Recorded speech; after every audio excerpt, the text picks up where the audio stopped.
Greetings and welcome. How are we all feeling at the moment? Today's topic is on how emotions affect behavior. And they really do. We don't always realize that what we're feeling internally and how we internalize and process things have an effect on our external world.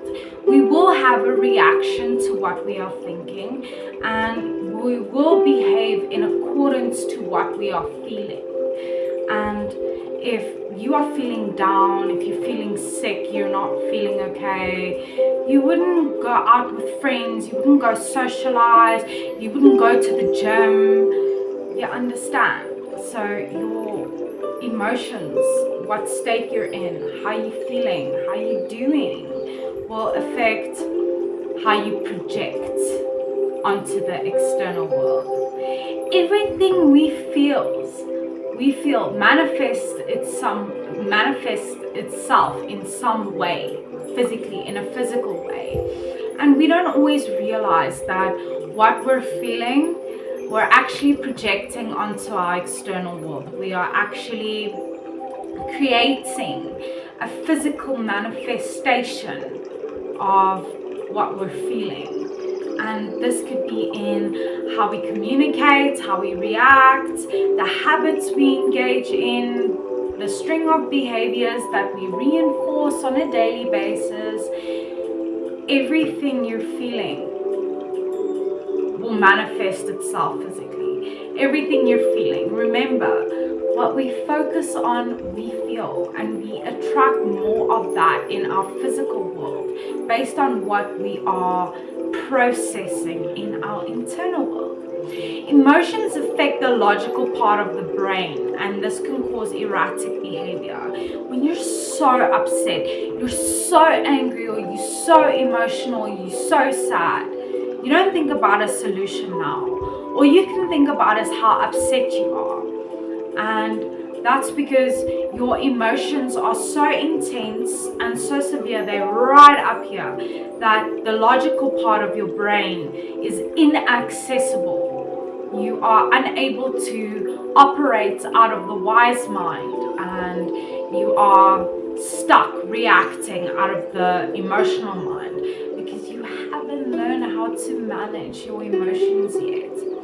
And the logical part of the brain does not work when we override it with emotions and emotional reactions. Then it can be very difficult to access that part of your brain. How regulated we are, emotionally regulated, will decide whether we react or we respond.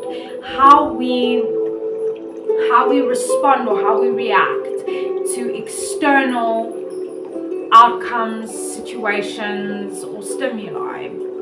And if you are not very emotionally regulated, which means you're not very emotionally stable, then you're going to find yourself reacting a lot out of emotion. You're going to find yourself blowing your fuse right up here, completely losing your control and your manageability over yourself. And you also struggle with your self-regulation when you reinforce reacting instead of responding. Whereas if you respond out of the logical mind, but you still have the emotional intelligence to know what you're feeling, then it's easier to make a decision and to apply problem-solving skills. And unstable emotions cause intense and explosive behavior. When you are very emotionally unstable, then you are unpredictable. Your behavior is unpredictable. Depending on how you react or respond to those emotions will decide the behavior that it has on the external world. And that could be very explosive behavior if you are a very highly emotional person, but not just emotional, but erratic emotions, very dysregulated, very intense, very severe emotions, then you can experience explosive behavior.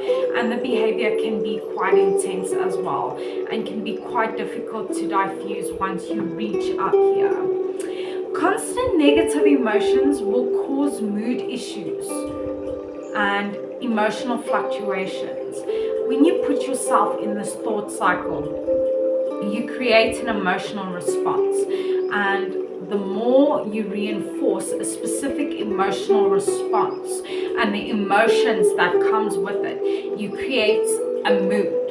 And when you create a mood, your emotions tend to be very negative. If you're in a bad mood or in a sad mood or a depressed mood or an angry mood, your emotions will fluctuate based on the mood you are in, and you put yourself in a mood based on the thoughts you reinforce and how you react to those emotions, and how you emotionally react will determine your emotional fluctuations. And a mood is very much sort of like an emotional state. When you put yourself in a specific state of mind because of thoughts and emotions and stimuli and circumstances. And remember, we project how we feel onto the external world. We're not always aware of it, but we do project what's going on up in here and in here onto the external world. Even if it's in small, minute ways. Maybe your tone just dropped a bit, or maybe you just had a little bit of inflection in your voice, but it's still an emotional reaction, and that is what causes a behavior. But remember, regulated behavior helps with problem solving. If you're not very unstable in your behavior and unstable in your emotions, then it could be a little bit easier to problem solve.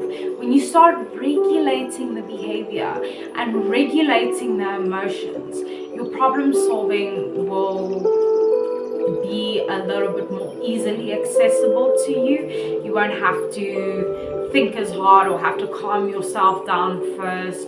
So if you just regulate how you react and respond, then you are less likely to make decisions that you'll regret and to be very irrational or very impulsive.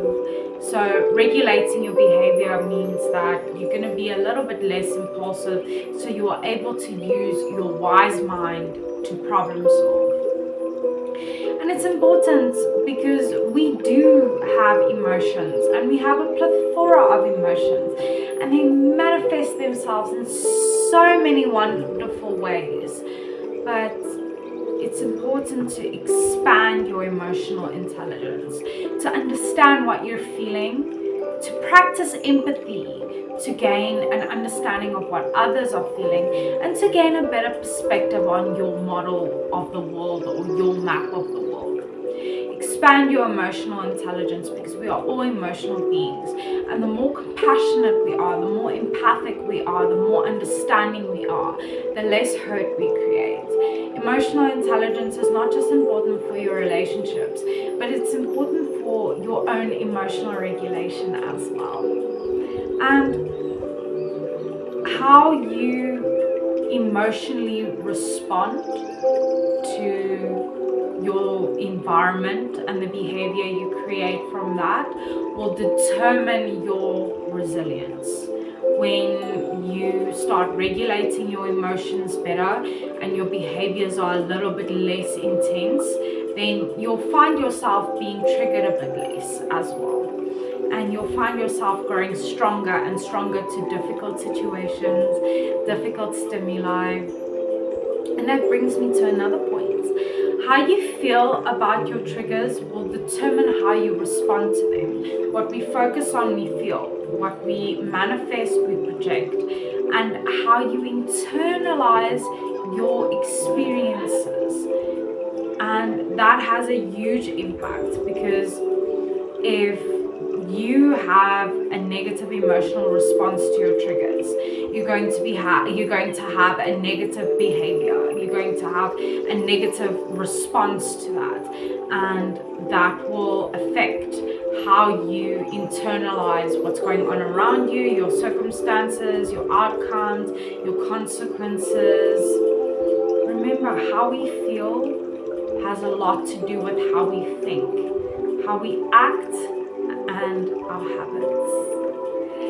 So remember, you are unique and valuable. Take care of that stunning person.